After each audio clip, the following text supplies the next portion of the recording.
ಶಿಖರಲ್ಲಿ ನನ್ನದೊಂದು ಸವಿನಯ ಪ್ರಾರ್ಥನೆ. ಈ ಕಲೆಯು ಹುಬ್ಬಳ್ಳಿಯಲ್ಲಿ ಹುಟ್ಟಿ ಧಾರವಾಡದಲ್ಲಿ ದೊಡ್ಡವಳಾಗಿ ಬೆಳಗಾವದಲ್ಲಿ ಬೆಳೆದು ಮೈಸೂರಿನಲ್ಲಿ ಮೆರೆದು ಚಲನಚಿತ್ರ ಚಿತ್ರದುರ್ಗದಲ್ಲಿ ಚಿನ್ನದ ಪದಕವನ್ನೇ ಪಡೆದು ಸಿಂಗಾರವೆಂಬ ಸೀರೆಯನ್ನಿಟ್ಟು ಬಂಗಾರವೆಂಬ ಬಳೆಗಳನ್ನಿಟ್ಟು ಮುತ್ತೆಂಬ ಮೂಗಿಗೆ ಮೂಗುತಿನಿಟ್ಟು ಕಲೆ ಎಂಬ ಕಂಕಣವನ್ನು ಕೈಗೆ ಕಟ್ಟಿ ಕೈ ಮಾಡಿ ಕರೀತಿದ್ದಾಳೆ ಈ ನಮ್ಮ ಕನ್ನಡ ನಾಡಿನ ಕಲಾ ರಸಿಕರನ್ನು. ಕನ್ನಡಗಳಲ್ಲಿ ತುಂಬಿಕೊಂಡು ತನ್ನ ಯೌವನದ ಭಾರವನ್ನು ಹೊತ್ತು ತೋರಿಸುವುದಕ್ಕಾಗಿ ಬಂದು ಸೇರುತ್ತಾಳೆ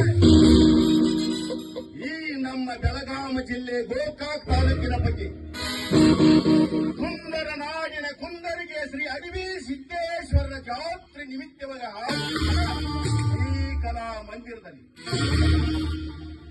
ಕಲೆಗೆ ಬೆಲೆ ಮನೆಗೆ ಹೇಳಲಿ ನಾವು ನುಡಿಯನ್ನು ಎತ್ತಿ ತೋರಿಸುವಂತ ಈ ಕಲೆ ಅನೇಕ ಕಡೆಯಲ್ಲಿ ಪ್ರಯೋಗಿಸಿ ಲಕ್ಷಾಂತರ ಜನರನ್ನು ಮನಸೆಳೆಯುವಂತಹ ಕಲೆ. ಅದಕ್ಕಾಗಿ ಈ ಕಲೆಗೆ ಮೆಚ್ಚಿ ಕಲಾ ಕಾಣಿಕೆನಾಗಿ 1,001 ರೂಪಾಯಿ ಕಾಣಿಕೆಯಾಗಿ ಕೊಡ್ತಾ ಇದ್ದೇನೆ. ಈ ಕಂಪನಿ ಮಾಲೀಕರು ಬಂದು ಸ್ವೀಕರಿಸಬೇಕೆಂದು ಅವರಲ್ಲಿ ವಿನಂತಿ. ಹಾಗೆಯೇ ಸಂಗೀತ ಮಾಲೀಕರವರಿಗೂ ಕೂಡ 100 ರೂಪಾಯಿ ಕಾಣಿಕೆ ಕೊಡ್ತಾ ಇದ್ದೇನೆ. ಅವರು ಕೂಡ ಬಂದು ಸ್ವೀಕಾರ ಮಾಡಬೇಕೆಂದು ಅವರಲ್ಲಿ ಕೂಡ ಒಂದು ವಿನಂತಿ.